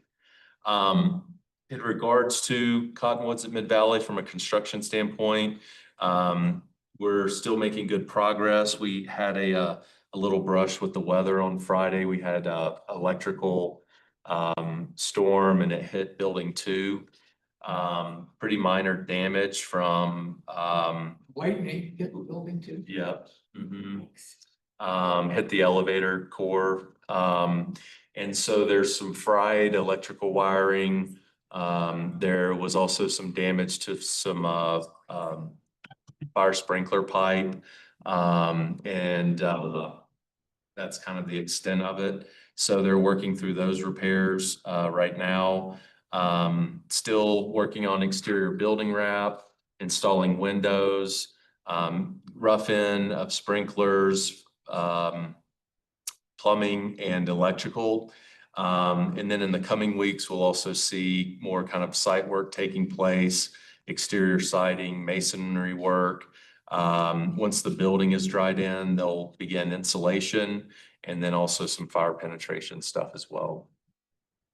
And then finally, in regards to our Hillside Village project, been working with J4 Architecture out of Texas. John is the project manager on that. He'll be in town on Monday and Tuesday of next week, getting a updated capital needs assessment done. So he'll be kind of on site Monday as well as Tuesday, walking it. We've provided him with a scope of work of what we'd like to see. I think him and Reese are going to try to connect and Reese kind of inform a little bit more of like what the local pricing and Steamboat looks like. And so we can have some realistic estimates. And in addition to that, we've received a proposal from the Gill Group for an appraisal. This is also part of our rehabilitation kind of process. And both of these items, both the CNA and the appraisal, we received a $10,000 grant from Enterprise, which will help offset some of those costs and expenses. So anyway, moving forward on that one, and that's another project, as Angelica mentioned, that we should celebrate as we kind of make more progress on that, and that'll be a great thing to kind of share with the community as we get further along in the process. Great. Any questions? Oh, Mark. Why do we have a architect from out of town at all? But particularly one from Texas doing this project? Yeah, so this is what he specializes in, these capital needs assessment. It's a specific type of report that's required by USDA that speaks to kind of the current condition of the property, and there's kind of specific reports that USDA requires. I don't believe that we'll be working with him directly on like the actual rehabilitation. I think he'll be a consultant. We'll still need to go out and hire an architect, general contractor, which will be local, but this is just for the So initial. he's preparing a particular report that For the USDA likes. Right. Yes, Right. and the way we linked up with him is that in my previous life working in affordable housing finance, he was one of the most highly respected people that we worked with who came out and did these USDA inspections. So his firm was a referral from me based on my past experience. But yes, he won't be doing any of the direct project work, just this specific USDA reporting and formatting that's required. And we had a CNA done back in 2022, which he worked for a different firm at the time. He completed that one. So he's familiar with the property. He's been out and visited 3 years ago. And it was just kind of a natural fit with just his familiarity with the project. Well, when you get to it, I have a whole list of questions about this project that I created from reading the minutes. The Hillside Village And it's- project. And it's probably not necessary to attempt to discuss them now, but at a later date and maybe a development meeting, or as this develops and we have an architect, I'd like to go through them because there's I don't understand why they're suggesting doing some things and there's some really incredibly unrealistic estimates of time. Okay. Yeah, I'd be happy to spend time with you, kind of going through that. Great. Anything else for Elliot? Catherine? Oh, Jim, go ahead. I would just point out, one of the last things Robin did was send out the summary report of the library's community listening project. Yes. Well worth your time. 18 pages to read. It gets to the heart of the issues that we're facing right now. Community and transition, housing insecurity, which is near and dear to all of us, mental health in the community, and income inequity. And if those 4 points don't resonate with you, I would find that hard to believe. So Okay. please take. It's a great read. It's a great read. Yeah. Not good, it's great. Yeah. Thank you for bringing that up, Jim. Catherine? I was wondering, Elliot, with the city council has very graciously suggested that we bring back proposal to help lower the housing prices at Cottonwood. Is there any way that DOH money, if we get money for the additional, city to additionally lower the price of the units, could that be used as a match to keep some of that money? No, because that's building 3, right? Okay, They're different projects. okay, so we could, We've been in close contact with Division of Housing. It's nice. of utmost importance to me to maintain our relationship with them. And they've appreciated the honesty and, we're encouraged to apply again when the time is right. Okay, perfect. And the great thing about Prop 123 is it's, Every in year. the world of grants, it's a much more predictable program and funding source. Sustainable. And then Elliot, thank you, Sarah sent out a notice for, I believe, the July 2nd Cottonwood City Council meeting. Is that for the $5 million that we had asked, or asking to switch, or is that meeting to ask, to go over the discussion of possibly asking for additional? So that meeting is for basically our agreement. I think it's on the consent agenda, but it will be, we'll have something ready to present to city council, kind of exploring some of those options. And then what we talked about was the following week is the presentation from EPS on the demand and market study. So that will kind of lay that out to city council on the 1st.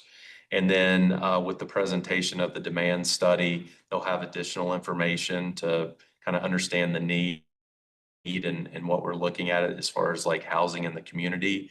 And then my understanding is we'll be coming back in August with an actual presentation based on those couple inputs with a variety of kind of options for council to pursue to put additional money into phase 1. Okay, great. So that July 2nd is just moving the $5 million. Yes. Yes. And then also to share with the board, I spoke with John and Jim. I just got a call about our website. And right now, our Brown Ranch link is you have to first go to Affordable Housing Crisis or something. So it's a little clunky to get to. But fortunately, John mentioned he's having a meeting with our web guy tomorrow. So I made the request and Jim agreed to have that Brown Ranch information front page. So somewhere, so you don't have to hunt and peck for it. So it's like, I really do think that, Mr. Pass was correct. We need to do everything we can to find ways to bump up our transparency on all of our projects, but this is obviously very top of mind. Yes. And while we're just talking about Mr. Pass, because I was going to address this prior to him leaving, but I didn't realize that he needed to step out, but I do want it to be on the record and so that everyone here at this board meeting is aware. I really appreciate him coming and giving his feedback. He had emailed the Housing Authority back in 2024, and I had responded to him in April and let him know that we had a special meeting on March 29th where we reviewed and approved the audit. This was a posted meeting. And we also had an executive session at that time regarding Brown Ranch. And during that executive session, staff and Housing Authority discussed Jason and his achievements and contributions to that process. And I indicated to Mr. Paz that during that executive session, there was clear support from the board and staff for our executive director, and that is the reason why there aren't any specific meeting minutes Just because it happened. for that discussion, because it happened during a greater discussion about Brown Ranch. And I will follow up with him in an email again as well to let him know that that's the reason he wasn't able to find any specific meeting minutes about that discussion. And I do really appreciate all of the feedback that he brought. And I had welcomed him at the time to reach out, and I will do so again to share any other feedback or concerns. So it took me a minute to pull that up since it was from quite some time ago, but I wanted that to be on the record. Lala had brought up a good point, which is that we had initially planned for a shorter meeting and we do have an action item.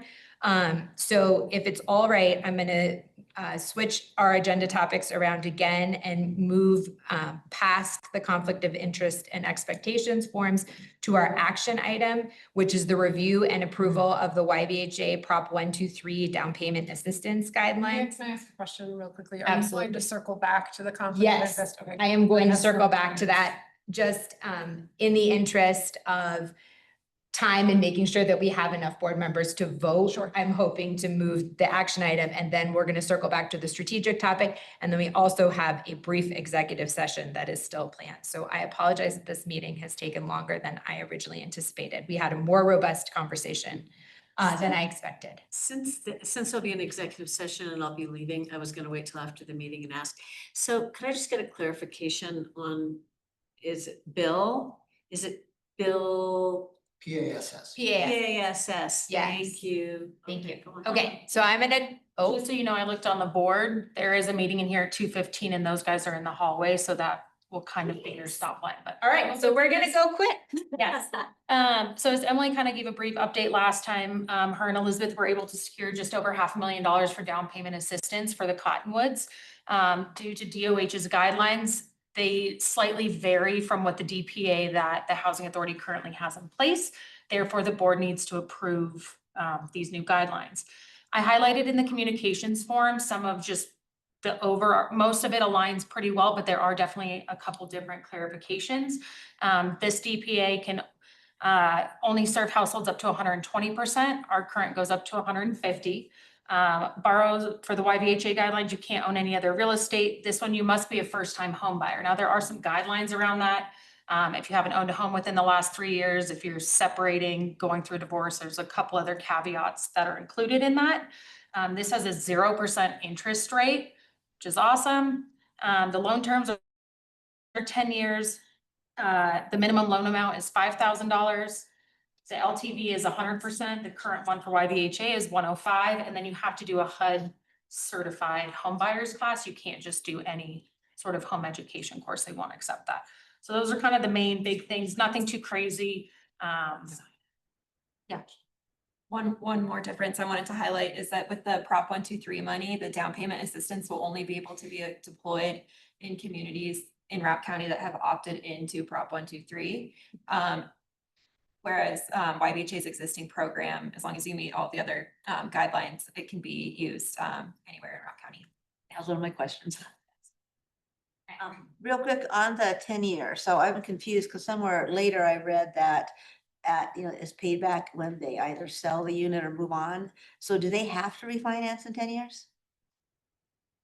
So they don't have to. The thought would be at that 10-year mark, they would pay it back. We've definitely had households that we just work with at that time frame. But it would just be that, not a balloon payment, but the full payment back of whatever they utilize at that 10 years.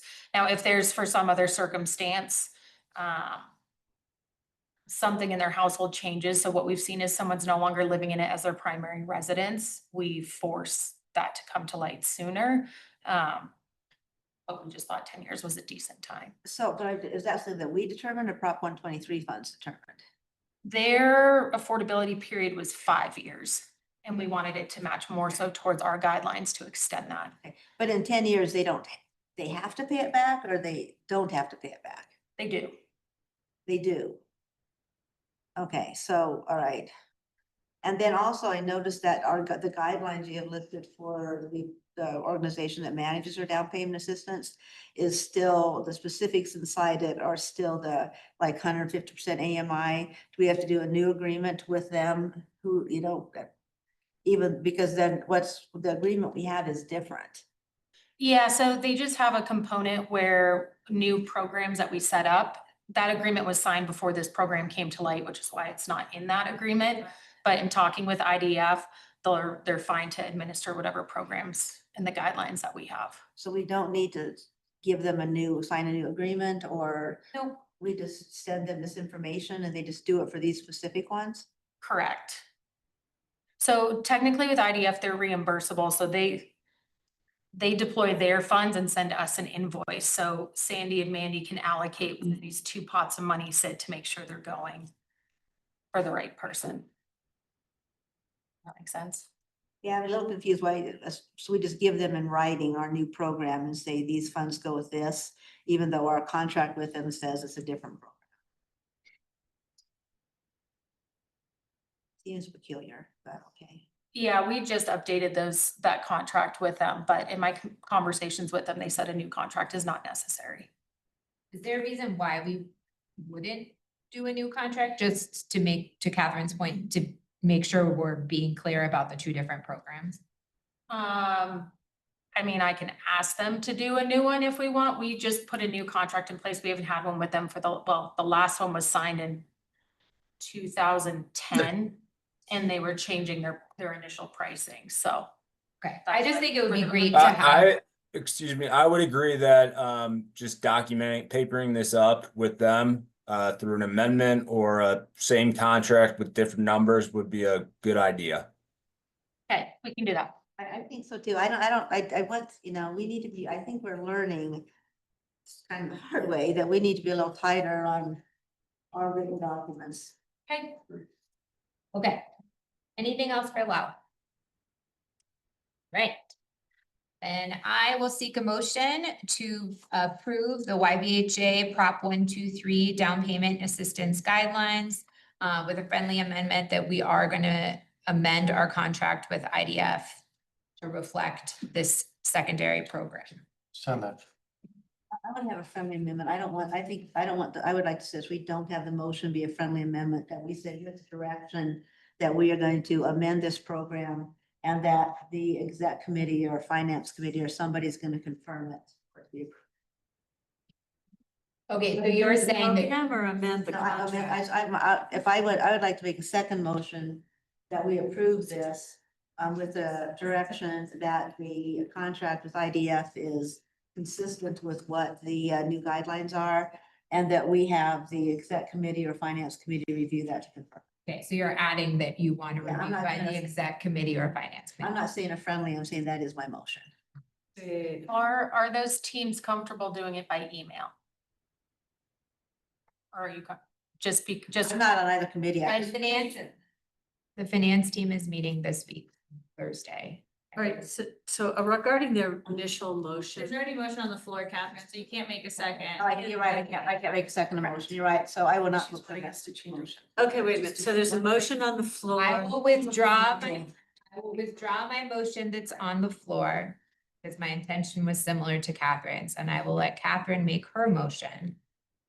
Okay, my motion is that we approve this with the direction that it is not going to be 100% approved until the IDF contract is consistent with the down payment program, and either the exec committee or the finance committee verifies it. So, second. Okay, anything else on this for the good? So that was Catherine's motion? Catherine's motion. Okay. Leah. I removed my You motion. don't, all right, so I had a motion, and a second. A motion, a first by Patrick, or was it Lou? It was me. It was Lou and a second by Jim. Challenging.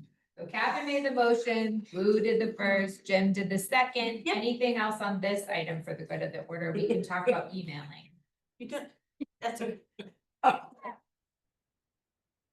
Okay. Anything else on this item? All those in favor of approving the YVHA Prop 123 down payment assistance motion made by Catherine, please indicate with aye. Aye. Any opposed? Seeing and hearing none, the motion passes unanimously. Considering that we have people that are coming in 15 minutes, I am going to request that we again move our agenda items around and move into executive session, and then we can revisit the strategic topic of conflict of interest and expectations, either after the executive session, if we have time, or if not, I spoke with Jess, she had concerns. There is no requirement to sign this before our next meeting, and we can add that to the agenda for the 24th meeting, which you all should have received an email. That work for everybody? I want to make sure we have time to give staff direction that they need. Okay. Then I will seek a motion to move us into an executive session to be held in compliance with CRS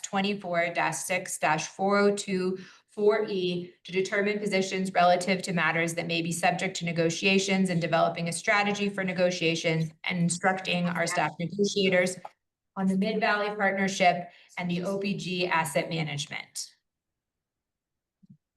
You wanted a motion? Yes. So moved. Thank you, Mark. Second. First by Mark, second by Lou. Anything else before we move into executive session?